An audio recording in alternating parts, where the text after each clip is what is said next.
Class.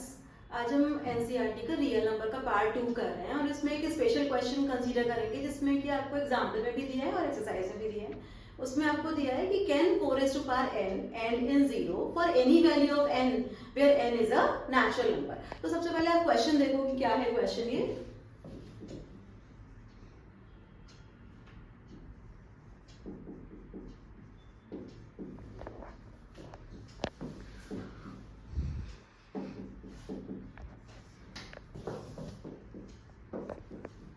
Question is, can 4 raised to the power n end in 0 for any value of n where n belongs to natural number। ये वाला sign belongs to का sign है जिसको कि epsilon बोलते हैं। तो फिर हम इसका आंसर कैसे बताएंगे आप देखिएगा। पहले इसका जो आंसर है वो पूरा फंडामेंटल थ्योरम ऑफ अरिथमेटिक पर है। मैंने आपको पिछले वाले पार्ट में फंडामेंटल थ्योरम ऑफ अरिथमेटिक पढ़ाई थी, उसके पे बेस्ड है इसका आंसर। आप पहले ये चेक करो कि अगर ये 3 मार्क्स का क्वेश्चन आ रहा है तो आपको आंसर कैसे लिखना है। तो आपको लिखना है 4 raised to the power n is equal to 2 raised to the power 2 to the power n। आपको पता है power to power gets multiplied, तो ये आपके पास ऐसे आएगा 2 की पावर 2n।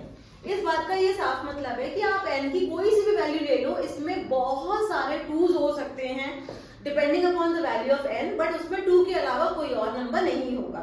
तो इस बात को पूरा अच्छे से समझाने के लिए आप 3 पॉइंट्स लिखोगे। सबसे पहले फर्स्ट पॉइंट, सबसे पहले लिखोगे अपना आंसर लिखोगे कि this number can never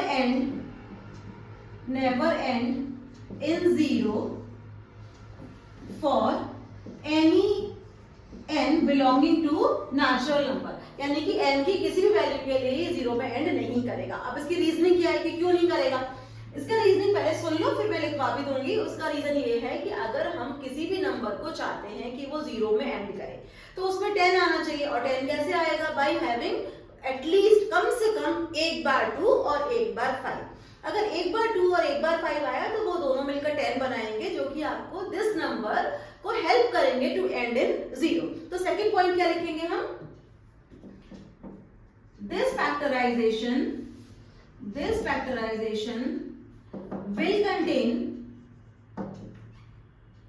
will contain only twos,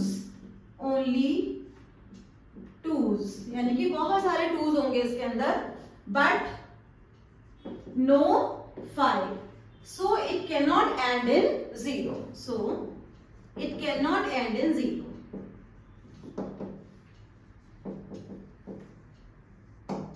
third point क्या लिखना है हमको? थर्ड पॉइंट लिखना है दिस फैक्टराइजेशन इज यूनिक किसके अकॉर्डिंग टू FTA। अब आपको याद करने की मैंने आपको FTA का मतलब क्या बताया था? अकॉर्डिंग टू FTA का मतलब बताया था आपको फंडामेंटल थ्योरम ऑफ अरिथमेटिक। वो आप चाहो तो मेरी लास्ट पार्ट 1 वीडियो में जाके देखना। अभी पहले इस वीडियो में मैं आपको फंडामेंटल थ्योरम ऑफ अरिथमेटिक समझा देती हूँ। Fundamental theorem of arithmetic says that every composite number can be expressed as a product of primes irrespective of the order of occurrence, and this factorization is unique. It means कि if anyone in this world is factorizing 4 raised to the power n, they will have only ढेर सारे many 2s, but they will not have 5। उसमें सिर्फ और सिर्फ 2s होंगे और 5 नहीं होगा। अब 5 नहीं होगा तो 10 नहीं बनेगा, अब 10 नहीं बनेगा तो this will never end in 0। There are so many questions जिसमें कि आपको यही फाइंड आउट करना है कि नंबर कितने जीरोस में एंड करता है। यही सारे क्वेश्चन मैं आपको इसके बेसिस पे कराऊंगी। इसके साथ साथ एक और क्वेश्चन करा देती हूँ। अगर आपको इसी क्वेश्चन को 6 की पावर n के लिए करना है तो दैट इज वेरी सिंपल। इसमें थोड़े से चेंजेस कीजिए और आप 6 की पावर n के लिए कर सकते हो इस क्वेश्चन को। So if I change this question to for the 6 की power n, look at this question। अगर ये क्वेश्चन नंबर 2 हमने थोड़ा सा चेंज किया, 4 की पावर n की जगह हम लोग ले रहे हैं 6 की पावर n, तो फिर आप इसका आंसर कैसे लिखोगे? आपका ये फैक्टराइजेशन चेंज हो जाएगा। आप मेरे साथ साथ ही करते जाओ, लिखते जाओ। यहाँ पे आपने लिया 6 की पावर n, आपको पता है 6 का फैक्टराइजेशन होगा 2 into 3, तो आप इसको करो 2 into 3 raised to the power n.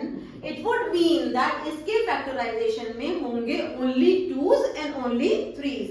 तो आपके पास आ रहा है 2 की पावर n into 3 की power n.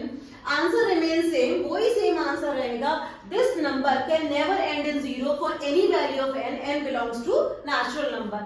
This factorization will contain only 2s. मैं ये नहीं लिखूंगी, यहाँ पे लिखूंगी only 2s and only 3s. Only 2s and 3s, but no 5. No 5. इसमें कोई भी 5 नहीं होगा. No 5s. So it cannot end in 0. Because 0 में एंड होने के लिए हमको कम से कम एक 2 और एक 5 की जरूरत होती है. यहाँ पे लिखा है this factorisation is unique according to FTA. FTA again it would mean the fundamental theorem of arithmetic. इसी पे base, fundamental theorem of arithmetic पे बेस मैं आपको और भी क्वेश्चन कराऊंगी, वो आप अभी देखिए मेरे साथ. I am rubbing this, I am going for the third question.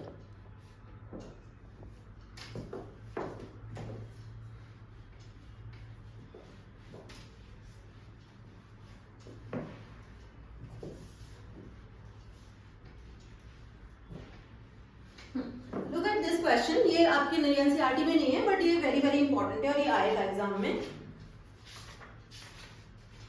Suppose हमारे पास एक नंबर है, हमारे पास एक नंबर है 625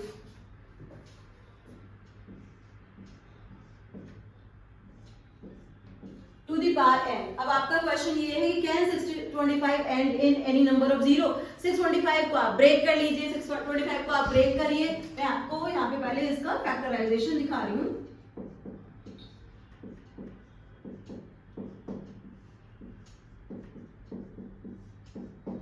आप देख रहे हो कि it has only 5s in it.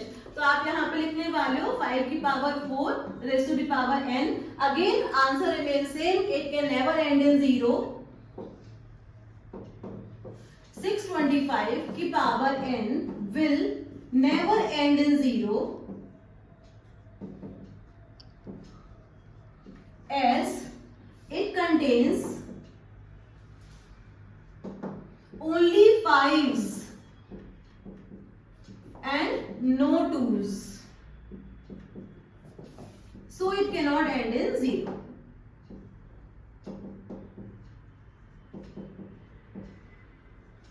This factorization is unique according to FTA.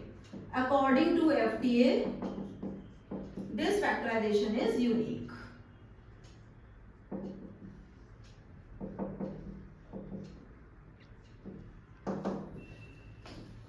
This question is very very important. हमेशा आता है, फर्स्ट यूटी में आएगा, तो उसके लिए आप ये रेडी कर लीजिए. फिर मैं आपको और question कराऊंगी in my next video. All the best.